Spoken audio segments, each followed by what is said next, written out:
नमस्कार साथियों, एक बार फिर से स्वागत है हमारे इस BL एलाइड हेल्थ केयर संस्थान में। साथियों, हमारी पिछली क्लास की जो भी चर्चा हुई थी वो ह्यूमन एनाटॉमी पे चर्चा हुई थी और उसी को हम आगे प्रोग्रेस में आगे बढ़ाते हुए क्लास ले रहे हैं, जिसमें हम बहुत सारे तंत्र डिस्कस किए थे कल और उन तंत्रों के बारे में हम बताए थे। आज हम वन बाय वन मतलब बारी बारी करके एक एक तंत्र के बारे में समझेंगे आखिर होता क्या है। तो पहले हम समझेंगे कंकाल तंत्र के बारे में। कंकाल तंत्र क्या है, क्यों आवश्यक है ना, और कहाँ होता है। तो कंकाल तंत्र हमारे शरीर का एक ढांचा, एक बेसिक स्ट्रक्चर है ना, जो हमारे शरीर को एक संरचना देता है ना, एक स्ट्रक्चर देता है, एक बेस देता है, हमारे शरीर के अंगों की सुरक्षा करता है, रक्षा प्रदान करता है। तो कंकाल इसलिए आवश्यक है कि हमारे शरीर में जितने भी अंग हैं वो सुरक्षित रहें, इसलिए कंकाल का होना बहुत जरूरी है। और एक सही दिशा में, एक सही डायरेक्शन में, एक बेहतर ढांचे में रहे, उसके लिए भी जरूरी होता है ना।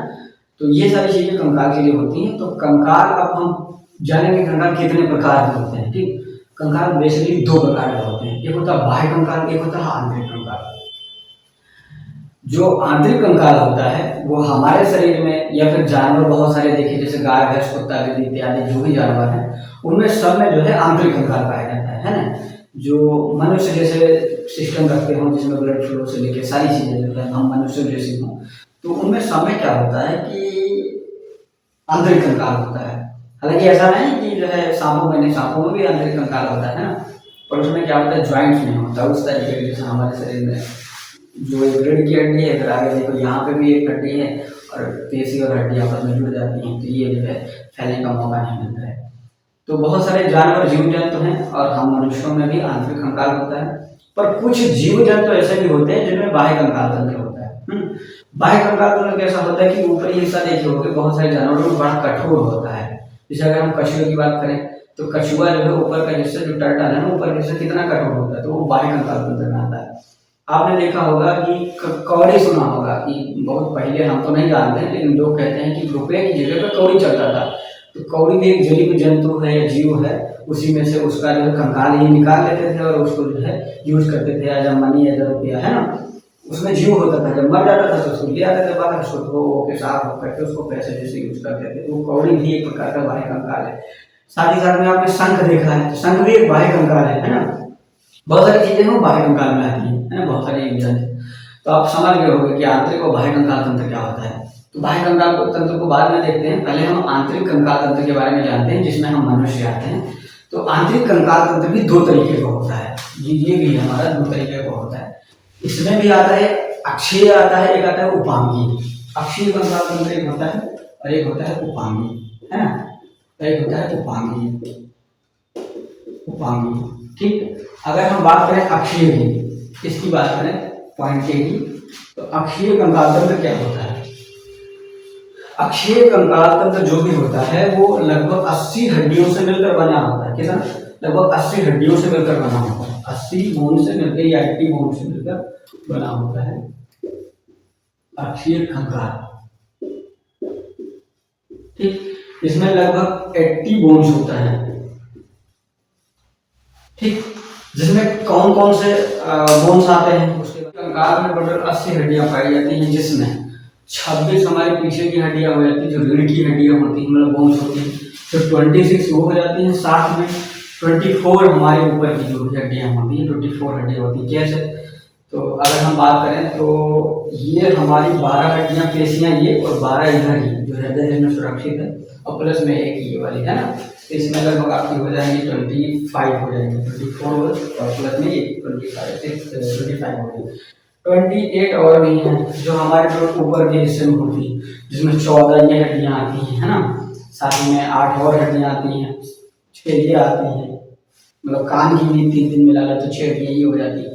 तो 28 हड्डियां, मतलब टोटल मिला के 80 हड्डियां जो है हमारे किस में आती हैं सर? आंतरिक कंकाल में आती हैं। साथ ही साथ में सर हम बाह्य कंकाल, मतलब ये आंतरिक कंकाल हो गया, अक्षीय कंकाल हो गया।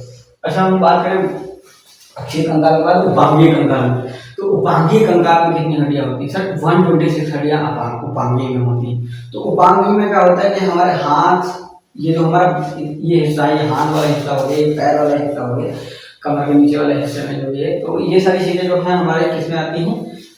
उपांगीय कंकाल में आती है, जिसमें से 60 हड्डियां जो दोनों हाथ में ही पाई जाती है। कैसे? ये लगभग 30 इसमें होती हैं, इसमें ही आपकी 14 लगभग होती हैं मिला के, है ना। तो ये लगभग 30 इधर होती है, 30 इधर होती है, 60 यही हो जाएंगी, और प्लस में नीचे भी अगर मिला दी है तो मतलब 126 हो जाएंगी। जैसे इसमें होती हैं ऐसे इसमें भी पाई जाती है, मतलब इसमें एक कम होती है, इसमें 8 होता है, यहाँ पे मतलब जो रिस्ट जो कलाई है इसमें 8 हड्डियाँ होती हैं। ऐसे ही नीचे वाले हिस्से में क्या होता है कि इसमें 7 होती है, बस एक कम होती है, लेकिन टोटल मिला के ना हमारा कितना 126 हड्डियाँ भी बन जाती हैं पानी में, जिसमें हाथ पैर और नीचे मिला जाती है, तो 126 इसमें पाई जाती है। तो ये बात हो गई। अब हम बात करेंगे कि इतना तो समझ लीजिए कि हमारा आंतरिक कंकाल कैसा है, एक अक्षीय है, वो पानी है। अब हम बात करेंगे हड्डियों के बारे में। बोन्स कैसे होती हैं, इसमें क्या प्रोटीन होता है, कैसे क्या होता है, कितने प्रकार की होती है। तो वैसे तो हड्डियाँ कई प्रकार की हैं, लेकिन हम उसमें 2 चीज़ें आपको बढ़िया बताते हैं जो जानकारी आपको पता होना चाहिए। पहली बात तो एक हमारी हड्डी जो है जिसमें नरम जगह होती है ना, जैसे आप इसे घुमा रहे तो घूम जा रही है, तो ये किसी से मिलकर बनी होती है, ये हमारा कैल्शियम फॉस्फेट से मिलकर बनी होती है, ठीक। इसका फॉर्मूला मैं आपको बता दे रहा हूँ, कैल्शियम फॉस्फेट क्या होता है, CaPO4 होता है ना।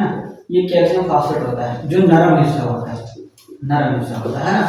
और ये होता है कैल्शियम कार्बोनेट, कैल्शियम कार्बोनेट होता है जो कि एक जो है कठोर हिस्सा होता है ना, कठोर हिस्सा होता है जो कैल्शियम कार्बोनेट में आता है, CaCO3। तो कैल्शियम कार्बोनेट हमारी जितनी भी कठोर हड्डी है, जितना भी कठोर पोर्शन है, वो सब कैल्शियम कार्बोनेट से मिलकर बना होता है।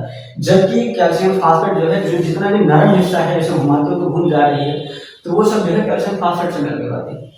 इसमें भी 2 प्रकार की प्रोटीन है, इसमें अलग प्रोटीन पाई जाती है, इसमें जो है अलग प्रोटीन पाई जाती है। जो कैल्शियम कार्बोनेट होता है, ये इसमें जो ओसिन प्रोटीन पाया जाता है, कैल्शियम कार्बोनेट में ओसिन प्रोटीन पाया जाता है, जबकि कैल्शियम फॉस्फेट में इसमें जो है कार्निक नाम की प्रोटीन पाई जाती है। ये दोनों अलग अलग प्रकार की इसमें जो है प्रोटीनें होती हैं। साथ ही में हम बात करें कि जो है आपने एक शब्द सुना होगा bone marrow. Bone marrow sir क्या होता है, बोन मैरो जो हड्डियों के बीच में या फिर हड्डियों के अंदर आपने देखा होगा कभी कभी कि छोटे छोटे जालीनुमा संरचना आपने देखी होगी, शायद हो सकता है अगर किसी की डेथ हुई हो तो उसमें आपने ये देखा होगा कि देखो, अगर हिंदू मतलब प्रथा में जो शब्द है उनको जला देते हैं, उसके बाद जो है फूल उठाते हैं, उनके लेके जाते हैं उसको दाह संस्कार के लिए, तो उसमें जो है अपने हड्डियों को शायद हो सकता है उठाए हो या देखे हो, तो उसमें जो है हड्डियों को अगर खोलोगे ना, ऐसा खोल के देखोगे तो उसमें क्या होता है कि एक जालीनुमा संरचना होती है, कई जगह आपने देखा होगा। तो उसमें क्या होता है कि उसको बोन मैरो कहते हैं, है ना। बोन मैरो, उसमें छोटे छोटे छिद्र होते हैं, तो उसमें कभी कभी ऐसा होता है, कभी कभी क्या उसमें होता ही है, उसमें ब्लड संचित रहता है, ठीक। हमारे सिराओं में और जो है नसों में तो होता ही होता है, साथ में उसमें भी जो है ब्लड की मात्रा होती है थोड़ी बहुत, ठीक।